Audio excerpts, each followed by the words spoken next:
Hey, everybody, this is TJR, And this is Robert Kinsler. and we are here today to discuss the Rolling Stones, the first advanced single from their new album entitled Hackney Diamonds, coming out October 20th. And this morning there was a little press conference, right? With Jimmy There sure Fallon? was. It was pretty well attended. Matter of fact, TJ Lee, I took some fun notes here. I mean, I Mhm. want to share with everybody. So it started at 6:30 a.m. Southern California time, Pacific time, and uh, at about a few minutes beforehand, there was like 24,500 people waiting. But I Mhm. saw by later in the day, like I think the number was like maybe 500,000 people, maybe more than that, had viewed it. So many people caught it live, and I guess many other people have gone back and watched it on Mhm. demand because it sounds like it's still available via YouTube Yes, at this moment, yeah, it seems to still at be. this moment. Yeah. And of course, there was the premiere of the video. Along with the new single, there was the video. And we want to talk about the new song, of course. But just real quick, anything on just the press conference, any little highlights you want to just mention real quick?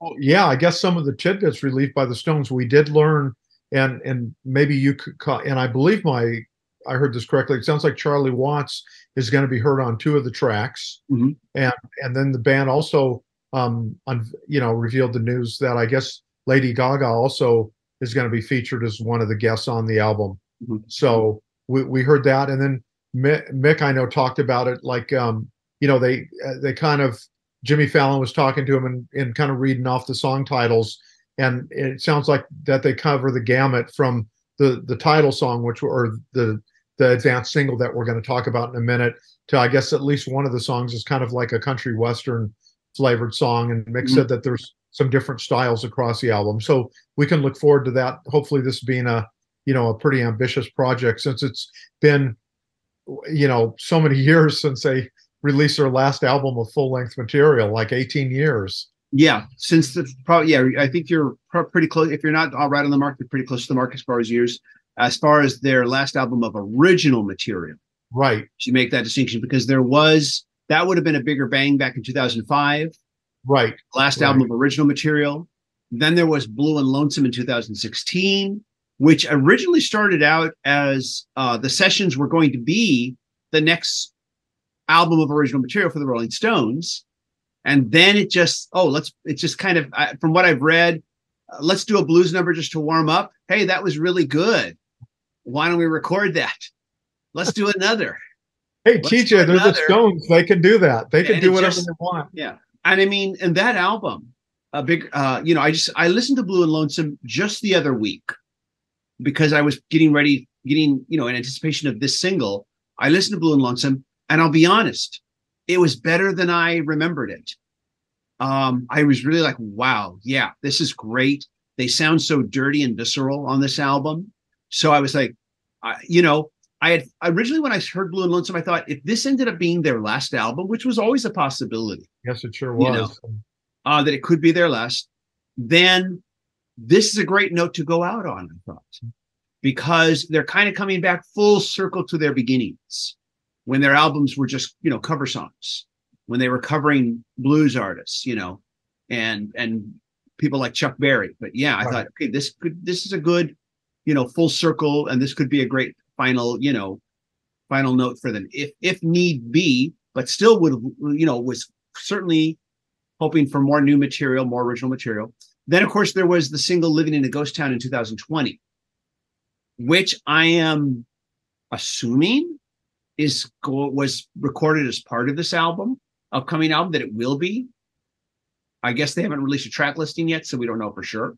Yeah, we don't know because I Yeah. know when they talked about today, because they said that Charlie appears on a couple of the songs, I'm assuming those are probably in the same 2019 sessions that gave rise to that song. So I guess Yeah. we'll learn more, I guess, when we get Yeah. more updates, or from Geffen Records, they reveal more news Yeah. about the album. But yeah, they seem pretty happy to talk about it. And I know Mick, and let's see if I can find my quotes here, because he said we wouldn't have put this album out if we didn't love it. So hopefully, you know, hopefully this is a very, very good album, like Blue and Lonesome was, TJ. I'm hoping it's because like you said, these guys are all around 80 now, so you don't know if if we can expect to have another album of original material ahead.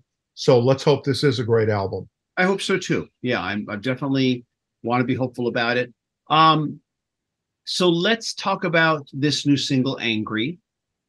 There was, of course, a music video. I watched the music video that morning when it premiered this morning, watched it one time. Since then, I have listened to the track a couple times throughout the day. I'm still working a day job, but I was able to, give it some listens on breaks and lunches, on breaks and lunch, I should say. And I also took some time to listen to Living in a Ghost Town again, because it was the most recent thing they've released. I also took a little time to just kind of refamiliarize myself with A Bigger Bang, which was the last album of original material, just to kind of compare, And again, Bigger Bang, even better than I remember. I think A Bigger Bang is highly underrated. I don't think people gave that album enough of a chance. Very down and dirty, A Bigger Bang is. Yeah, and I haven't revisited it recently, but you're right. I recall liking that out, and I do like it very much. And I'm surprised it hasn't, maybe got the attention and the accolades it deserves. So I'm with you on that. I thought it was a good album, really good album. So let's talk about this new single, Angry. Shall we draw straws as to who goes first? Well, what, TJ, why don't you start and then I can opine after. Why don't you kick us off here? Okay. So when I first heard it, my initial reaction after hearing it about maybe 2 to 3 times was like, it's not a great song. It's not a bad song. I thought it's fine. It's okay. Observation. This has nothing to do with how I judge the quality of the song. During what I refer to as the pre-chorus verse, it's almost like there's 2 verses where the melody changes from the first half to the second half. On that second half, I felt like they double-tracked the vocals. One side being just simply without any modulation on it, but the second having some modulation and maybe auto-tune, maybe that's what I'm hearing, kind of mixed together. And older artists from the legacy artists like this using auto-tune, I've said in the past, I don't have any problem with that because their voices are not what they used to be, and they might need to just do that to bring the recording up to the standard that they want it to be. I have no problem with that. But I just kind of felt like it's fine, it's pretty good. I wasn't like super enthused, and like I said, I compared it to Living in a Ghost Town, which I thought was much moodier and darker sounding. Liked it a lot more. I compared it to A Bigger Bang, again, more visceral and more, just grungier, dirtier sounding. This felt a bit more produced, a bit cleaner. Yeah, we had that real strong, that strong, heavy guitar riff, but it just felt had a little bit too much sheen on it. But then again, this is the first single.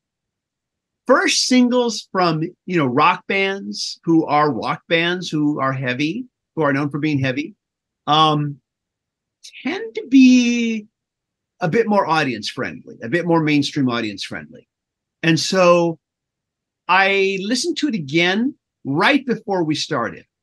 I liked it a little bit more, I'll be honest. Right before we started, it's a little better than I thought. I'm kind of getting into it a little bit more.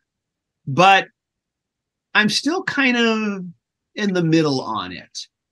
It's like, it's not, horrible's down here, great is up here. It's kind of in the middle somewhere. Pretty good. It moved up a little bit right before we shot this. And maybe it'll improve as I go. But then again, there's also hearing it in context with the rest of the album, And of course, we look back on the Stones' history. You may remember Reaction to Miss You from some girls, a lot of negative reaction to that song. Exactly. Yeah. Back then, because Exactly. they said it sounded disco. You Mhm. listen to it now, it's pretty rough sounding, actually. Yeah. It sounds Exactly. pretty, it's like, wow, I can't believe we got so reactionary about it. So I reserve the right to say that maybe I am maybe putting too much expectation on it at this point, which might be unfair. Yeah. So, but that is my most reasoned um, response I can give it at this point in time. I'm still hopeful for the album, though. And so, with that, I'll let you opine. Yeah, and it's funny, TJ. I know we sometimes do agree, and my thoughts and reflections are pretty much almost identical to yours. I Wow. think the song is I almost kind of thought like, hey, it's Start Me Up Light. It sounds like one of these songs like, hey, it has this rollicking riff, and it's obviously catchy on its surface, but these are the Rolling Stones, one of the great rock bands of all time. So you kind of, you're hoping for Gimme Shelter or Miss You, Mm-hmm. something really dynamic that just blows you away. Mm-hmm. I don't hear that with the song. And like you, I listened to it, watched the video this morning, then throughout the day, I listened to it a few more times because sometimes, you might mishear something or this or that. But I agree with you. It's definitely not a bad song at all. And I will say this, like Mick Jagger sounds great. The Stones sound good. I mean, sometimes as we've talked about over the years, some artists just don't sound, especially lead singers, don't sound that good anymore, especially on a good audio system. But Mick Jagger still sounds phenomenal. It's hard to believe that he's been doing this since the dawn of the 1960s. So Yeah. I'm very excited about the album and am hoping for good things. And like you, I thought Ghost Town was a much, much stronger song. And I actually had the fortune to see the Stones do that live, and it was great in concert too. It definitely was strong enough to hold up against some of their bona fide classics from the 60s and the 70s and the 80s. So I'm very excited to hear the new album, and we'll see what we get. I really like the point you made. It did, when you said "Start Me Up Light," Yeah. Because that's the song I think that opening guitar riff sounds the most like. Right. But yeah, there's a sheen to it. And Yeah. like I said, you even listen to A Bigger Bang, their last album original material, and there is still a kind of just greasy, dirty, rough rock and roll sound to that album. Yeah. And even though Mick Jagger's voice, he doesn't have the voice he did like in the 60s, Uh-huh. the 70s. His voice has gotten rougher, but you listen to like A Bigger Bang and even Blue and Lonesome, the roughness of his voice works It with the does. Stones because it's a rough sounding band. And I mean, there's always been a roughness in his voice, but there's more of it now, Yeah. because he's gotten older, his voice has aged. Yeah. But unlike, say, Paul McCartney, who sometimes wants to sing very sweetly, and a lot of people say it's just not working anymore. Yeah, I still like McCartney. I can hear the intention in his voice. It's not what it used to be. But Jagger, on the other hand, the roughness just makes it, to me, always works better. He's Kind of like this what you said with old, Billy F. Gibbons.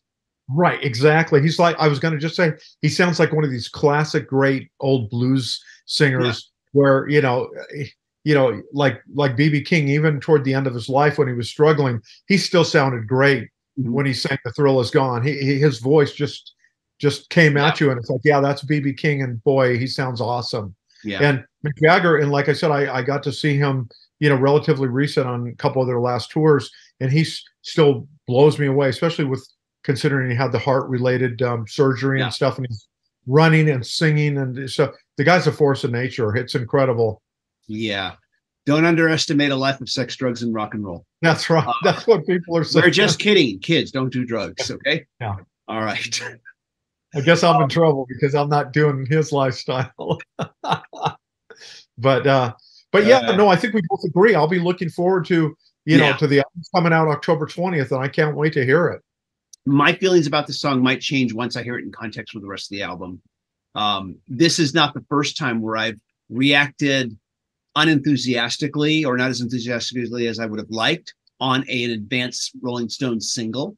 So yeah, history may repeat itself with me on that one. But right now, that's where I stand. So at this point, everybody, let us know your thoughts. What did you think of Angry? You know, where do you feel it stacks up with their class? How does it stack up with their classic material? How does it stack up with their more recent material? Where do you, what do you think? Let us know. As always, if you like the videos that Robert and I do here, be sure to hit like, because that helps this channel tremendously. And also, I want to say thanks to the patron supporters who do receive exclusive videos every week on this channel. And with that, Robert, thank you so much for stopping in and just trading notes on this one here. And let's hear what everybody else has to say, everybody. All right, y'all take care. Hope you all stay safe and healthy. We'll see you in the next video. Bye. Bye, everyone.